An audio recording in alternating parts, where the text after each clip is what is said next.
কিরে, আমি 1 কোটি টাকা খরচ করে চেয়ারম্যান হইছি, আমার এই নোয়ানের বুটটা অন্য ব্যানাইতে কিন্তু এটা আমি কোনোভাবে হইতে দিতাম না। শোন, একটা বুটটাও যাতে অন্য কেউ না কিনতে পারে, সব বুটটা আমি কিনুম। জি ভাই, একটা বুটটা অন্য কেউ কিনবা লাগিয়ে দিতাম না, সব আনতে কিনবাই। চল সবার সাথে আলাপ করাই।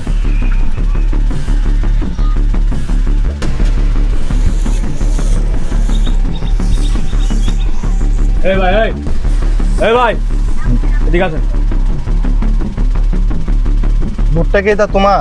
জি চেয়ারম্যান সাহেব, বুটটা আমার। শোনো, এবার আমি বুটটা কিনতেছি, একটা বুটটাও যাতে অন্য জায়গার মধ্যে না যা, সব আমি কিনুম। আচ্ছা চেয়ারম্যান সাহেব, ঠিক আছে। তাহলে দামের বিষয়ে তো আর আলাপ করতে হইব না। দাম দর করতে হইব না চেয়ারম্যান সাহেব, 1200 টাকা করে দর আছে। বেটা কি আর 1200 টাকা দর আছে? 1 কোটি টাকা খরচ করে আমি চেয়ারম্যান হইছি, একদম 600 টাকা করে পাইবা, আর কোনো কথা নাই। চেয়ারম্যান সাহেব 600 টাকা করে দিলে আমরা গরিবরা না খাই মরুম চেয়ারম্যান সাহেব। 600 টাকা করে দিতাছি, এটাই বেশি বেশি কথা কইস না। ওই বেটা তোর আর বুড়ে চেয়ারম্যান হইছি, নাইলে মাগ নই লয়ে গেলাম গো।